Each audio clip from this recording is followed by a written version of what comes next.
आप सभी को नमस्कार। आज मैं आप सभी के समक्ष देव उठनी एकादशी की कथा लेकर आई हूँ, तो श्रवण करते हैं। एक राजा के राज्य में सभी लोग एकादशी का व्रत रखते थे।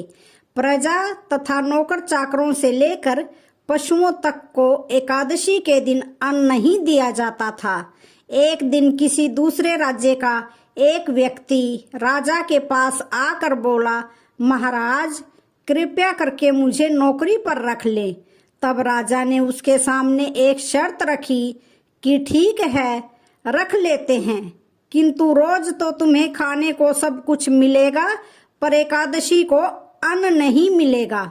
उस व्यक्ति ने उस समय हाँ कर दी, पर एकादशी के दिन जब उसे फलाहार का सामान दिया गया तो वह राजा के सामने जाकर गिड़गिड़ाने लगा, महाराज इससे मेरा पेट नहीं भरेगा, मैं भूखा ही मर जाऊंगा, मुझे अन्न दे दो।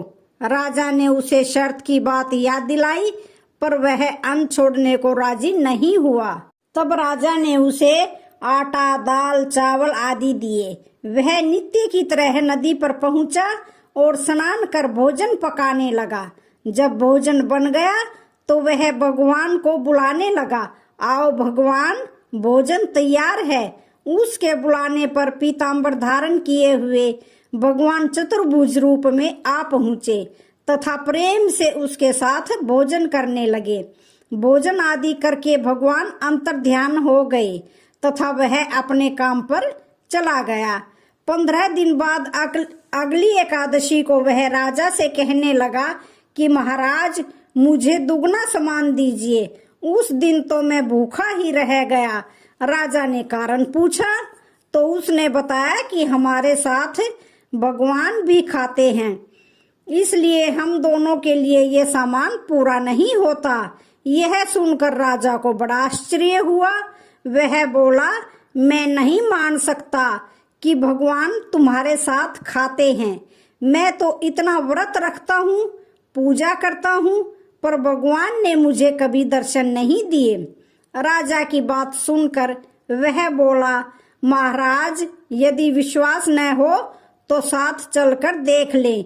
राजा एक पेड़ के पीछे छिपकर बैठ गया। उस व्यक्ति ने भोजन बनाया तथा भगवान को शाम तक पुकारता रहा, परंतु भगवान नहीं आए। अंत में उसने कहा, हे भगवान, यदि आप नहीं आए तो मैं नदी में कूदकर अपने प्राण त्याग दूंगा। लेकिन फिर भी भगवान नहीं आए। तब वह प्राण त्यागने के उद्देश्य से नदी की तरफ बढ़ा। प्राण त्यागने का उसका दृढ़ इरादा जान शीघ्र ही भगवान ने प्रकट होकर उसे रोक लिया और साथ बैठकर भोजन करने लगे। खा पी कर वे उसे अपने विमान में बिठाकर अपने धाम ले गए। यह देख राजा ने सोचा कि व्रत उपवास से तब तक कोई फायदा नहीं होता जब तक मन शुद्ध न हो। इससे राजा को ज्ञान मिला। वह भी मन से व्रत उपवास करने लगा और अंत में स्वर्ग को दे उठनी एकादशी की दूसरी कथा है। एक राजा था, उसके राज्य में प्रजा सुखी थी। एकादशी को कोई भी अन्न नहीं बेचता था, सभी फलाहार करते थे। एक बार भगवान ने राजा की परीक्षा लेनी चाहिए। भगवान ने एक सुंदरी का रूप धारण किया तथा सड़क पर बैठ गए। तभी राजा उधर से निकला और सुंदरी को देखकर चकित रह गया। उसने पूछा, हे सुंदरी, तुम कौन हो और इस तरह यहाँ क्यों बैठी हो? तब सुंदर स्त्री बने भगवान बोले, मैं निराश्रता हूँ, नगर में मेरा कोई जाना पहचाना नहीं है, किससे सहायता मांगू? राजा उसके रूप पर मोहित हो गया था।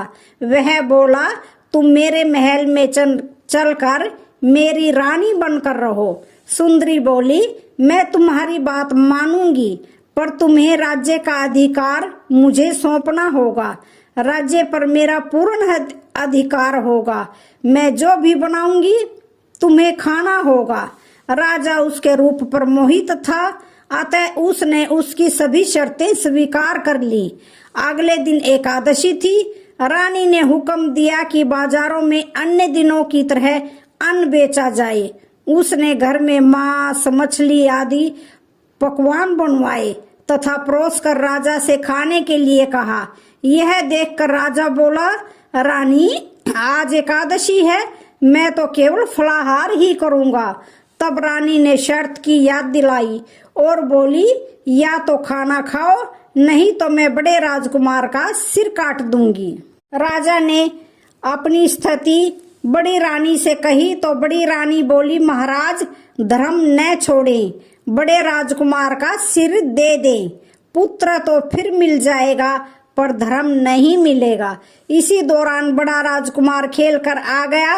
माँ की आंखों में आंसू देखकर वह रोने का कारण पूछने लगा तो माँ ने उसे सारी बातें बता दी। तब वह बोला, मैं सिर देने के लिए तैयार हूँ, पिताजी के धर्म की रक्षा होगी, जरूर होगी। राजा दुखी मन से राजकुमार का सिर देने को तैयार हो गया तो रानी के रूप से भगवान विष्णु ने प्रकट होकर असली बात बताई। राजन, तुम इस कठिन परीक्षा में पास हुए।